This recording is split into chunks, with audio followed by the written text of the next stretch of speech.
So tonight I wanted to talk about God's timing. And I will tell you, my notes are a hot mess because I've been all over the page with thoughts. And then as I got into the timing and feeling that nudge from God's, timing can be defined two different ways. It could be you waiting on God, and it can also be the timing of how God works in your life at the perfect time. And there's nothing commemorable about what transpired last night between the hours of 8 and 9 o'clock, but I will tell you that my neighbor, who is 100 years old, she will be 101 in September, she last Sunday was outside picking up sticks. And anytime at my house with my staff, I not only train them, they'll help train each other on how to take care of Spencer. Their other unpaid responsibility is to look out the window, and if you see Miss Mary in the yard, you're to stop everything and watch her like a bird until she gets safely back in the house. Because at 100, she probably doesn't need to be outside picking up sticks, right? So we are always bird's eye on her. And last Sunday, my staff, Autumn, looked at me and she said, I think Miss Mary's outside, Lisa. And I came running to the window and I said, okay, we're all just going to stand right here and we're going to watch. All right. And she was fine. Well, on Monday, Alexa came to work and said, hey, Miss Lisa, there's an ambulance outside. And I said, oh, Lord, here we go. By Tuesday, she finally got a room in the hospital.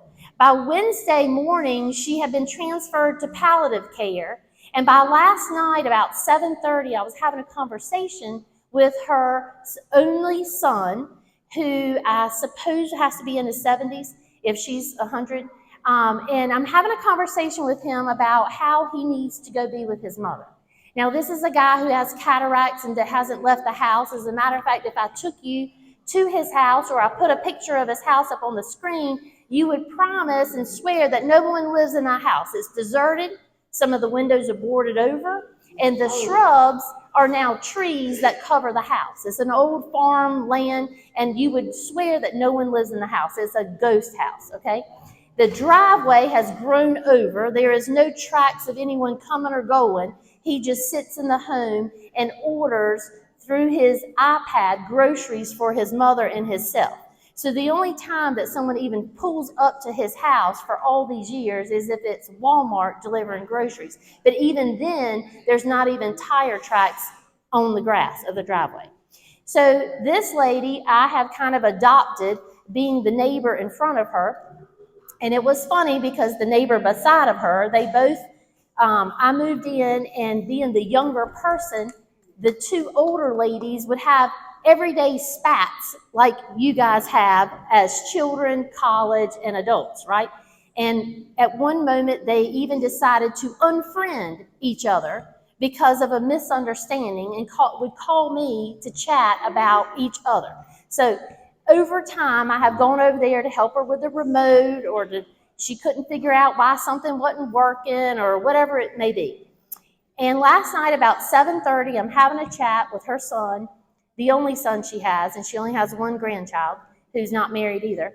And he has not been to see his mother in years, okay? They were not together talking for many moons because he was on the trail of doing drugs, all right? So then when he got clean, he started calling her, and they would talk twice a day, but this was all that they ever had. There was no visual image of what his mom looked like anymore, and she had no visual image of what her son looked like, except her memory. So last night around 7:30, I look at my husband and I said, you know what, I'm going to the hospital. And he was trying to talk me out of it, like, oh my God, it's 7:30. You should just, go tomorrow. And something, when you get that feeling that you should just go. And the text had come in all day that she was not doing that well, and she was bleeding of her stools, and she was sleeping a lot, and there was so many things wrong, and with her age, she was too old to fix anything. It was too risky. So they were just going to put her in palliative care and just give her comfort. So I arrive at the hospital at 8 o'clock, and all the way over there, I'm crying in the car. Now, this lady is not related to me, but I feel for her right? I feel like all of her friends that have lived have already passed on. She's 100, right? And so I remember when Todd's grandmother was 101, she said, it's not that glamorous to live this long because you outlive everyone that you knew. And all you know are the people that are so much younger than you, and it's hard to connect. This lady, when she was pregnant, Miss Mary, when she was pregnant, she had to call the horse and carriage to come and get her to take her to the hospital to deliver her one and only son. This is how far back. She was born in 1924. I tried to pull up the weather report for her birthday as we were in conversation at the hospital last night, and they don't even keep records of what the weather was back in 1924. They started keeping records apparently in 1934, so that didn't really help me. But I walked in and I leaned over and I said, hey, Miss Mary, it's Lisa. And she woke up and we had the best night of her life. I danced for her in the hospital room.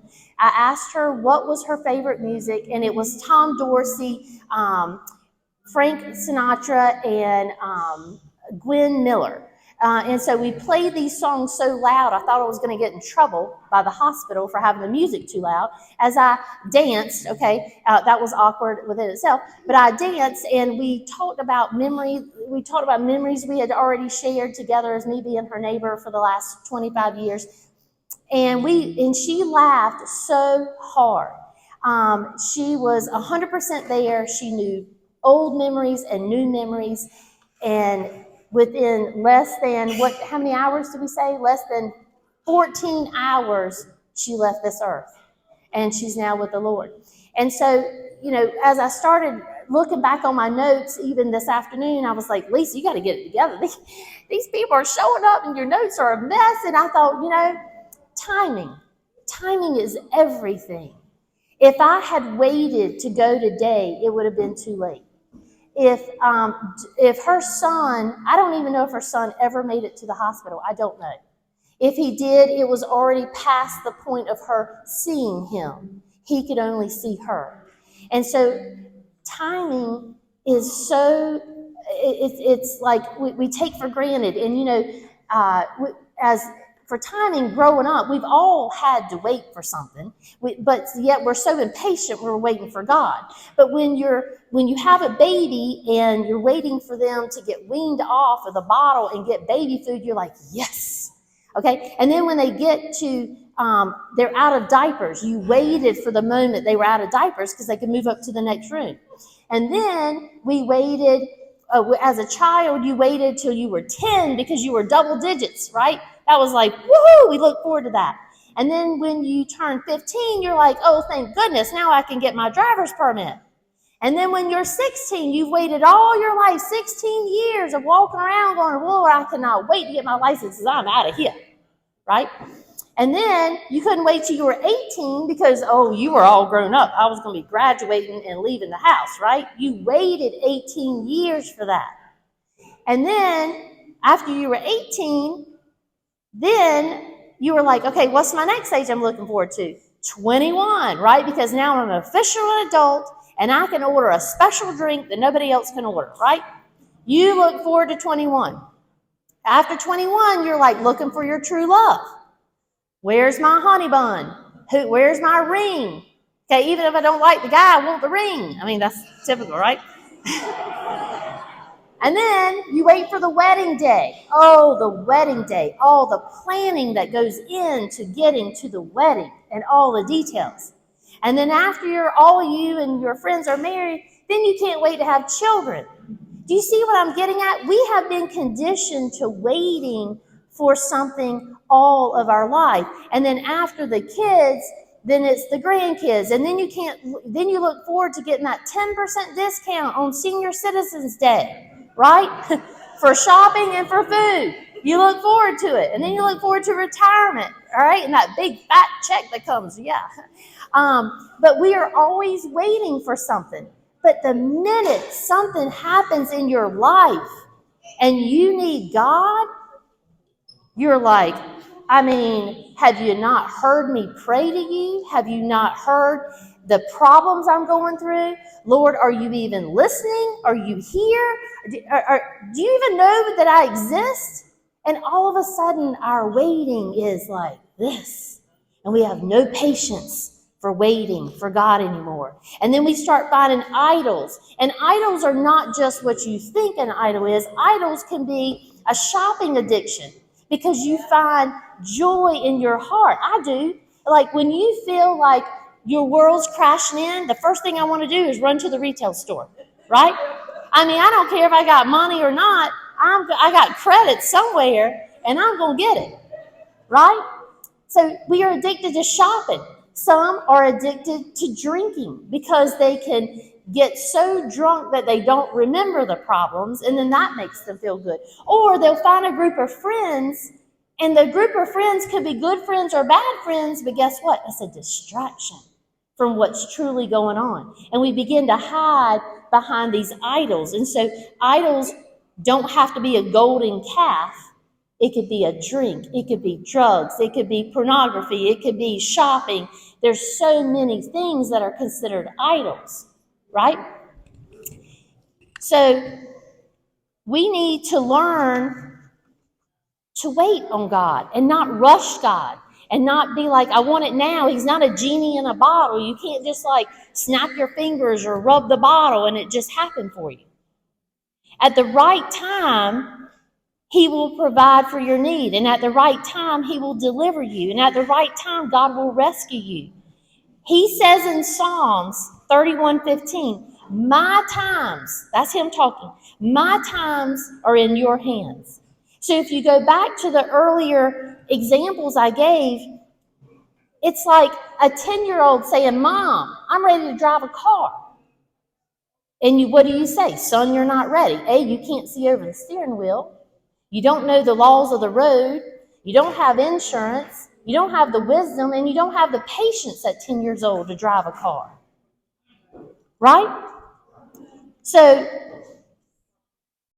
God says the same things. When you ask for something and it's not the right time, He says, I'm sorry, son, it's not the right time. Just like it's not the right time for a 10-year-old to drive the car, God may say, Nathan, I heard your prayer.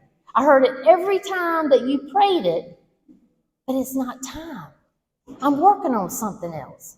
I'm going to answer the prayer. Most likely, I'm going to answer the prayer. But other things have got to take place in the world and in Nathan or in whoever is praying. And so sometimes, time is a strange thing. It seems to go by more slowly, and then sometimes it seems to go by more quickly. Sometimes it seems like we never have enough time, and then there are times when we seem that we have too much time, right? And it all depends on what it is you're after. But the key element to trusting God's timing is faith. What you do while you're waiting, why does God make us wait? What is He doing through all this waiting? Hello, God, are you up there? What is He doing? And the start of trusting Him is in the tension between waiting and the preparation for the season ahead of you. So when we focus on living faithfully in the present, it's easy to let waiting distract us or pressure us into false starts before God actually says go. Sometimes we like to think God says go, and He didn't really say go, right? It's only because we wanted to hear Him say go. And God uses waiting to test us, to teach, to train us for the lies ahead, what lies ahead. And we need these periods to sanctify us. And by living faithfully in the midst of them, God will use these years to transform us. Now, back in the day in the Bible, I think I came up with 12 quick examples. It wasn't very hard to find people that had to wait for what they wanted. Let's take Abraham and Sarah. They waited 25 years for a son. They prayed for a son. They prayed and they prayed, and they thought, you know what? I don't know about that man upstairs. I mean, I don't even know if he's got his hearing aid on. I don't know what's going on, but we've asked for a son and we got nothing. And God said, He knew that Abraham and Sarah wanted a son, but guess what? They also needed decades to learn that God was enough and that he deserved their trust. So he made them wait. He was going to answer the prayer, just not on what you call time. Remember, God is not caught up in our 24-hour clock. When you remove yourself from this planet and you go up there, the time is not what we call time. Remember, I think they say, Mr. Riley, what is it? How many days is it? 1,000 years is one day to God. So when you think about that, 1,000 years on earth, that's one day for God. And so you sitting there complaining about waiting, and God's like, it's been 24 hours. What you talking about? All right, so the wait is different. And Rachel, who married Joseph, I don't know if you remember all these stories. Joseph was one of the 12 tribes. He finally got to Rachel, right? And they tried for 14 years to get pregnant, while Rachel's sister, Leah, was over there popping out children like it won't nobody's business. And she kept looking at Rachel going, what's wrong with your body? Right? How does that make you feel? 14 years of waiting. Hannah, same situation. She married Elkanah, and then Elkanah was like, girl, you can't get pregnant. It's been 10 years. I'm going to marry me another woman. So he had two women, all right? Peninnah, she was out there popping up children, just like Leah was. And Peninnah was so evil that she would make Hannah feel bad, so bad that Hannah stopped eating because she was like, I don't know what's going on. And God said, Peninnah, and God closed Hannah's womb on purpose because he wanted her to define her priorities and her faith. And when you get your priorities and your faith in line, God is ready to answer all your prayers. So it wasn't that God was being mean, Peninnah was being mean, but God was going to answer her, but there was things that Hannah needed to work on first. And then Joseph, poor Joseph. I mean, what didn't happen to Joseph? He waited 13 years for a promotion. All right, this guy, his brothers hated him. He had 11 other brothers and a sister. He had 11 brothers. They hated him. They sold him to Egypt to be a slave. All right, they tricked him. They sold him to the slave. They went back and told their daddy that he died, that he got mauled by some animal, and that he died. He didn't die. They sold him. Then he goes over there to Egypt. He's working for the king's second-hand guy, and the wife is so just raunchy that she is like making moves on him, and he's not picking up on it. So she claims that he was trying to make a move on her so that he gets thrown in prison. Then he gets forgot about for 2 years in prison. Nobody remembers him. And then he comes out being second in command. God knew what he was doing with Joseph. He wasn't going to let Joseph just waste aside. God knew that Joseph needed 13 years of being made weak in prison because he was getting ready for something bigger. He was cycling through suffering and learning humility and forgiveness. And God had that plan. And then you got Moses. All right, he goes from prince to fugitive, and now he's on the run. This is a guy, Moses, who, when Pharaoh said we're going to kill all the firstborn boys, and so Moses' mother put him in a basket, in a reed basket. He floated down the river. Y'all remember that story? And then Pharaoh's daughter picked him up and adopted him. All right, so she raises him. Now imagine, your adopted child, you get to grow up in this castle in Egypt. You got everything, right? You got money, you got wealth, you've got seniority, you've served in the army, you're strong, all these things. And then one day you find out you're adopted. And guess what? Your people, your real people, are our slaves out there in the yard that we're beating every day.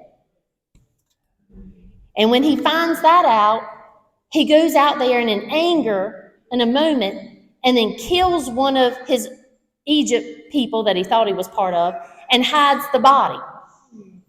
And then when his people look at him, instead of saying, "Oh, finally, Moses, you're one of us. I'm so glad that you realize you're one of us. Now help us out." Instead, his own people turn against him. And now Pharaoh wants to kill him because he's killed an Egyptian. So Moses is on the run and he's in the wilderness and he's hiding. Right? This is all about timing. Sometimes God does his best work when he's in the wilderness. And so in a single attempt, Moses' dreams of his grander dream comes crashing down. He went from being strong and educated and skilled and with political clout and military knowledge and physical gifting to being rejected and on the run. Moses enters, now he's 40 years old when he finds out he's adopted. He runs away, right, because Pharaoh's after to kill him. And he spends another 40 years in the wilderness, in a wasteland. All right? God knew that Moses needed these 40 years as an insignificant country shepherd before he could ever shepherd God's people. And God was going to use those 40 years of training to turn him right back around, walk right back up into Egypt, and say, "I'm taking my people and we're going home." And it took that. It was timing. God knew from the moment he was born and put in that reed basket, that's the man I'm going to use. And it took time. And just when Moses could have thought, okay, everybody's just like, what happened to me? I thought I was important. I thought God loved me. And now I'm hiding out in the wilderness. I find some girl by the well. We get married. We have babies. I'm tending sheep now. Like I was up there with gold wrapped around my neck. And it was timing. God knew the whole time what was happening. But God wanted to use not the older version of Moses, but he wanted to use this version of Moses. And Moses responds to him when he tells him he's going to turn around and walk right back into Egypt and say, "Pharaoh, I'm taking all these people with me." Moses said, "Do you know who I am, Lord? I can't even talk. I stutter.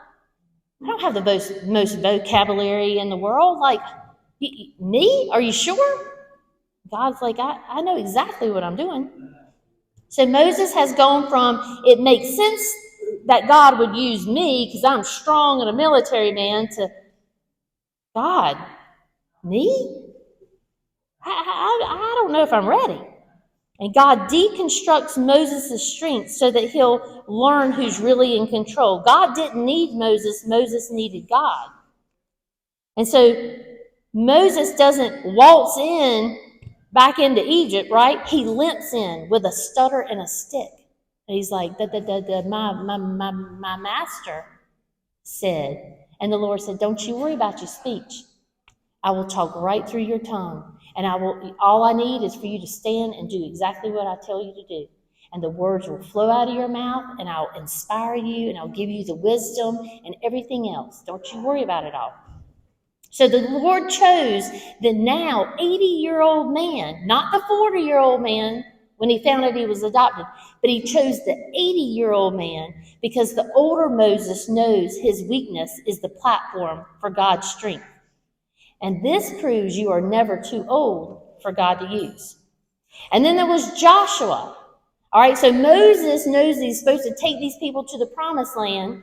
And what was supposed to be an 11-day journey took them 40 years. Now, you talk about missing the road sign. Good Lord. Did the car go flat? Like, what happened there? 40 years. And it was because God punished them. Because as they were traveling to the promised land, they would complain. "Oh, we're hungry. Don't the Lord care about us? We're hungry." And then they were thirsty. All right, and the Lord gave them food, and he gave them water, but it was like, you know what, Moses, I don't know about this field trip we're on. Man, like, I know we were slaves in Egypt, but I think I'd rather go back and be a slave in Egypt because I knew I was going to have dinner on the table for my family. I might be getting beat and work hard and work long hours, but I knew what to expect. And we're out here walking around 40 years, and then we're hungry, and then we're thirsty. I didn't know where we're going. And because of that, God said, that's it. You're just going to wander around. I'm going to give you 1 year for every time you complain. All right? And so they sat out there. So 11-day journey took 40 years. And God punished them 1 year for every negative spy. When they finally did get there to the top of the mountain and they were peeking out going, I think that's the promised land. That's the one God's been talking about for 40 years. That's the one. And he said, Joshua said, I'm going to send in one representative from each tribe. I need 12 volunteers. I need you to go, and I need you to stake out the land, see what's going on. They're like, ooh, at that table, they look strong. I don't know about that. And so they came back with such negative reports, 10 of them did, that God said, all right, all that I've done for you, I got you out of slavery. I gave you food when you were hungry. I gave you water when you were thirsty. I parted the daggone sea, for heaven's sake.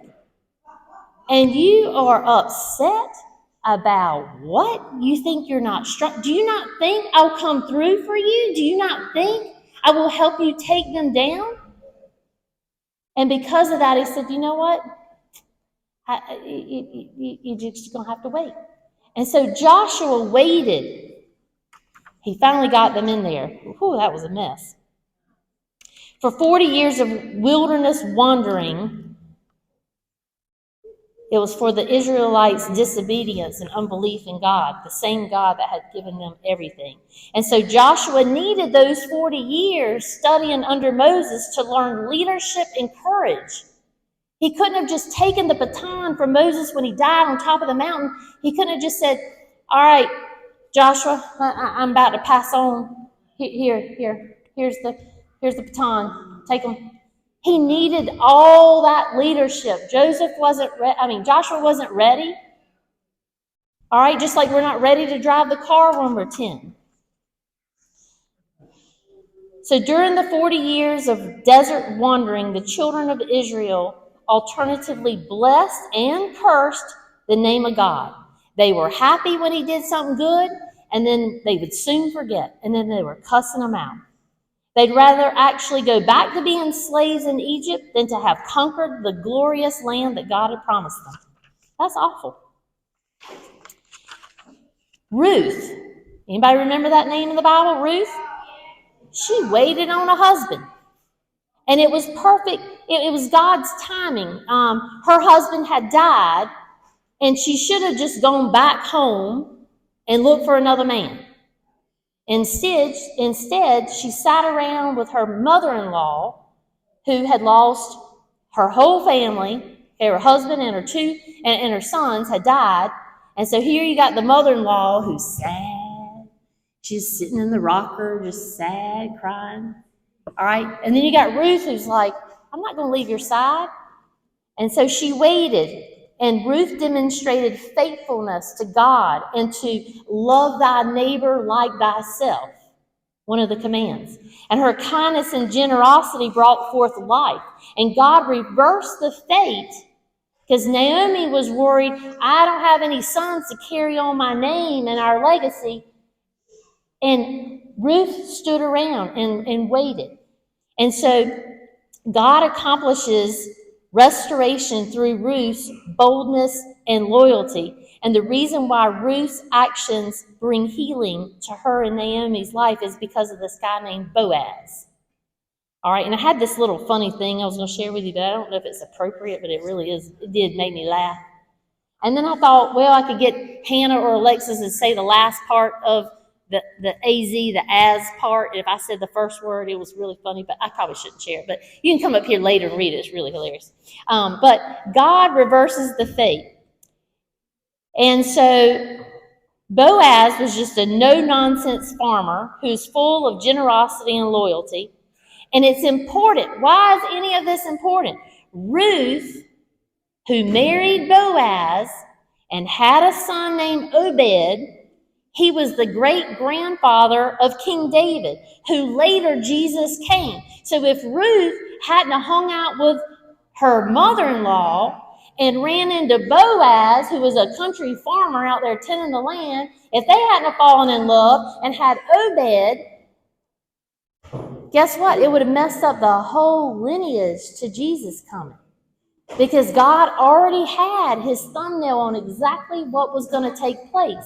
And if Ruth didn't like the timing of her life events and decided to I'm not doing this no more, God would have had to been like, well, hold on a minute.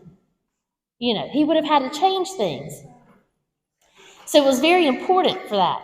How about David, who waited 15 years as a shepherd boy for his promotion? He didn't send in his resume to God and say, I'd like to be considered for the next king role. No, he's a little shepherd boy. God knew from the moment he was born, he was going to be the second king. He waited. Elijah prayed for rain for 3 years. Can you imagine praying for rain for 3 years? And then all of a sudden, it's kind of like Noah. He's like, build the ark. Lord, there ain't no rain in the forecast. WITN hadn't said nothing about no rainstorm coming. Right? And then Job. You remember Job? Oh, he lost everything. And then God blessed him with double when he was faithful to God. And then Paul that used to be Saul, right?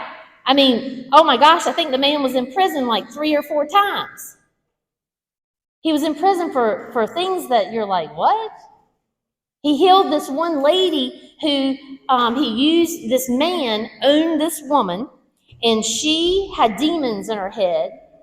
And the man who owned her used her as like a circus thing of selling tickets to come and watch this lady. She can tell you stuff. She's real good about reading your tarot cards and reading your palm. And when Paul healed her, he put his hand on her head and he healed her with the Lord's mighty. He took the demons out of her, and now the man who owned her was upset. Why? Because now his little gig is up, right? She no longer can read the tarot cards right. So he gets thrown in prison. I mean, what in the world? I'd be happy that the woman got saved. But what God did was all those times he was in jail, whether it be in Rome or Caesarea or Jerusalem, wherever he was, that he got arrested, God used him. He was talking to other prisoners. He was talking to the bailsmen. He was talking to people in the court. He was talking to all these people, sharing the gospel. So it didn't matter that he was in prison. It was about the timing. God needed him to share the gospel with the whole world, and he was able to do that through all of his prison sentences. So God knows what we need, even if he wants us to wait. It's for our own good. Our calling is simply be faithful. There are goals that we want to accomplish in life. There are things that we want to possess. There are changes that we want to see come to pass.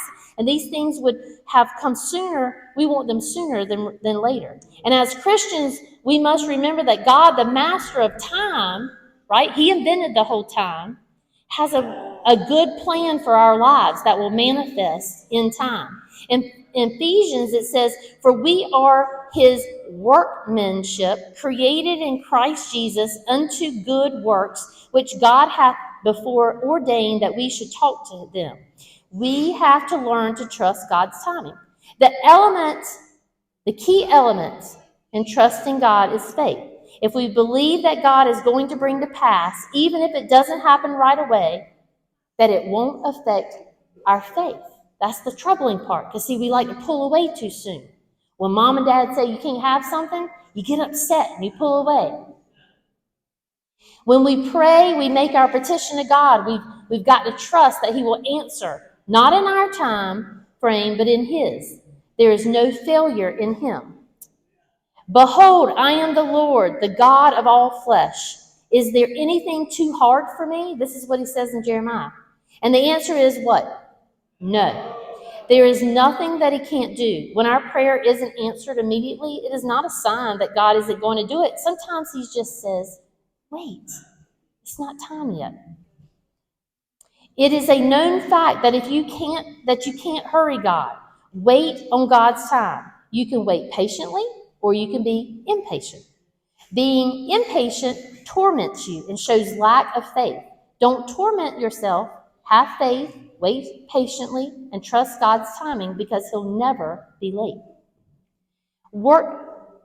When we work through God's waiting, what do? He wants to increase our trust in Him. He wants us to crucify the idols. He wants us to stop leaning into things instead of leaning to Him. He wants to show us humility and patience. It's like this. It's like a seatbelt, right? Waiting is like a seatbelt that buckles you in to being patient. It forces a lesson in patience. You have no choice. You have to be patient. You can either be ungratefully fight it. You're hooked in the seatbelt and can't get out. You can either embrace it or you can fight it. But patience says that we are faithfully trusting in the Lord's timing and not our own. Wait for the Lord, be strong, and let your heart take courage. Wait for the Lord. That's what it says in Psalm. And then this last thing, I found this commentary. I thought this was an extremely great analogy. Metaphorically speaking, what God did with Israel was bake a loaf of bread. He started by carefully choosing the necessary ingredients in the proper amount needed. Then he blended everything together. He threw it in the oven and he set a timer. This oven was Egypt. God knew that in order for the loaf of bread to be edible, it would have to take time for it to harden.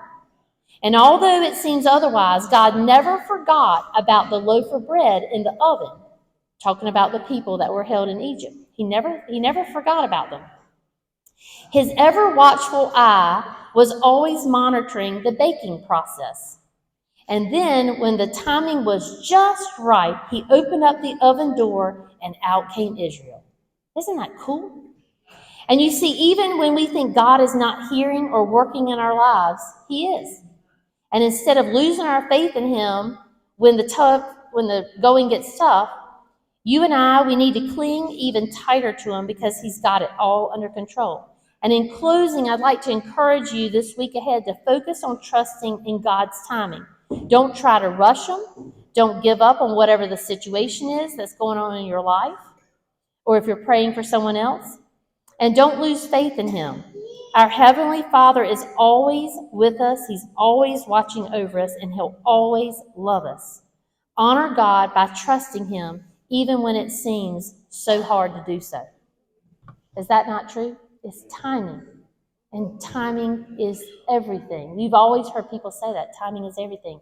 But boy, are we short on patience for waiting for something from God. But yet we are conditioned to wait already.